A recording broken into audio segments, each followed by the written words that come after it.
என் குடும்பத்தின் குடும்பங்களாக யாவருக்கும் ஆண்டவராகிய இயேசு கிறிஸ்துவின் நாமத்தினாலே வாழ்த்துக்கள். கர்த்தர் உங்களை ஆசீர்வதிப்பாராக. இன்றைக்கு ஒரு முக்கியமான ஒரு காரியத்தை குறித்து பார்ப்போம். மத்தேயு 14ஆம் அதிகாரம் 18ஆம் வசனம் சொல்லுகிறது, அவைகளை என்னிடத்தில் கொண்டு வாருங்கள். மத்தேயு 14:19 அவைகளை என்னிடத்தில் கொண்டு வாருங்கள். ஆண்டவருடைய பார்வை வித்தியாசமாக இருக்குது. 5 அப்பம் 2 மீனை தன்னிடத்தில் கொண்டு வாருங்கள் என்று ஆண்டவர் சொல்றார். அதை பெற்றுக்கொண்டவர்கள் அந்திரேயா அதை வாங்கி கொண்டு வருகிறார். சீஷர்கள் அதை அங்க இருந்த பையனிடத்தில் வாங்கிட்டு வராங்க. அவங்க என்ன நினைச்சாங்க? இதை வச்சு என்ன செய்ய முடியும்? அவங்க பார்வை இதுவரைக்கும் அவங்க பார்த்திராத ஒண்ணு. இதை வச்சு ஒண்ணுமே செய்ய முடியாது. இதை வச்சு என்ன செய்ய போறாரு அப்படின்னு யோசிச்சுட்டு இருக்கும்போது ஆண்டவர் சொல்றாரு, உடனடியாக ஆண்டவர் அதை என்னிடத்துல கொண்டு வாங்கன்னு சொல்றாரு. காரணம் என்ன? கர்த்தர் அதற்குள்ளாக வைத்திருக்கிற அற்புதத்தை பார்க்கிறவர்.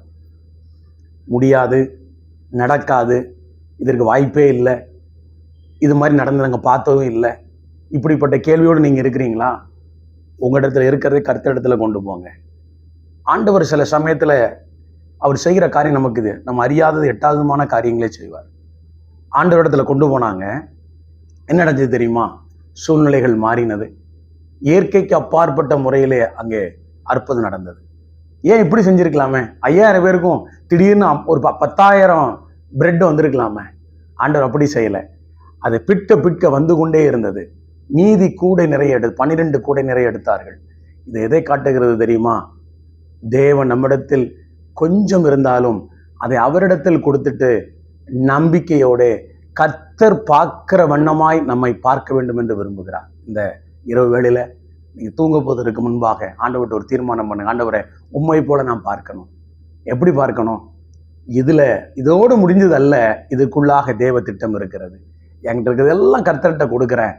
அவரால் செய்ய முடியாத ஒன்றுமே கிடையாது. நிச்சயமா அவங்களால விசுவாசிக்க முடியாது. ஏன்னா இந்த மாதிரி சம்பவம் அவங்க வாழ்க்கையில பார்த்ததே இல்லை. நம்ம வேணா பைபிள்ல படிச்சிருக்கிறோம், நமக்கு வேணா தெரியும், ஆனால் அது அவங்களுக்கு அது தெரியாது. ஆனால் அதையும் தாண்டி கர்த்தர் கேட்கிறாரு, அதை கொடுங்கள். கொடுத்துட்டு பந்தி இருக்க வைக்க சொல்றாரு. என்னன்னே தெரியாது. கீழ்ப்படிந்தார்கள், செயல்பட ஆரம்பித்தார்கள், தேவனுடைய அற்புதத்தை பார்த்தார்கள். கர்த்தரை போல பாருங்கள், செயல்பட ஆரம்பியுங்கள், விசுவாசியுங்கள், அற்புதம் உண்டாகும்.